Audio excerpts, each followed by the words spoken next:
I know what you're thinking. We're about to discuss a book that centres on a town in quarantine and a virus without a cure. But this is a book that was written before the COVID-19 outbreak and makes for a very interesting read.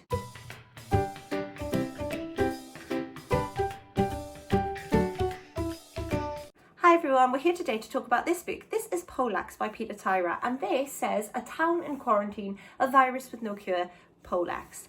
Now I know what you're thinking, a book about quarantine and viruses in 2020? However, this book was written before the COVID-19 pandemic occurred, and so originally intended as a dystopian thriller. It's slightly less dystopian thriller and a bit more sort of real life thriller.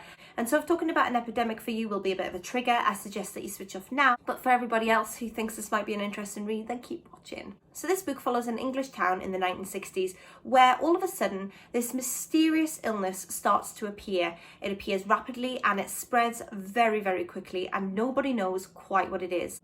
Some people react pretty terribly and die, and some people are spared, and no one really knows why or what this virus is. No one knows if it's a bacteria, a virus, a poison. It is a complete mystery. No one is quite sure just what they are dealing with. As you can imagine, there are a lot of similarities between the current pandemic and the events in this book, but it is different enough that you won't feel that you are reading a book about COVID-19. And I also really enjoyed the 1960s setting, which helped separate it from the events that are happening today for me personally.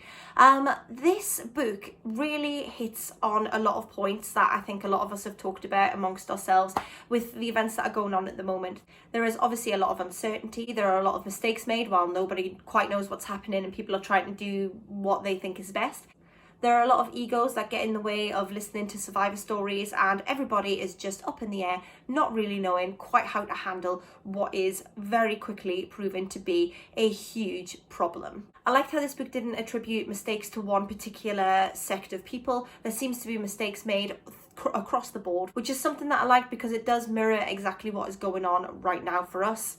There have been mistakes made higher up, there have been mistakes made constantly of the general population, and with my experiences of this year, it helps solidify in my mind just what was going on in this book. We end up with two doctors and an anthropology student who has survived the virus to begin to start an investigation to figure out if they can stop what is happening in time.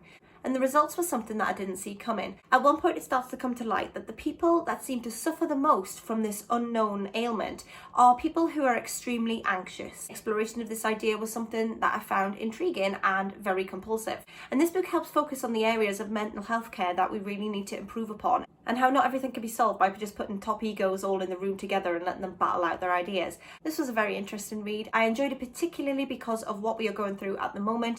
I think our current situation in 2020 helped me connect with this book just that little bit more. I've always been interested in the idea of pandemics and epidemics, but like I say, currently living through one did help me visualise what was going on in this book just that little bit more. This book was sent to me for review and it was published at the end of October, and I'd love to know if you've read it, or if you're going to, or if you've read any other pandemic or epidemic books during 2020, or whether you think it's been a little bit much and you're not quite into adding more of the same situation into your mindset. As I say, for me, I really do enjoy reading topics that sort of coincide with my life and coincide with things that I already know. For that reason, I enjoyed Poleaxed. So let me know if you've read it, and I will speak to you all soon. Bye for now.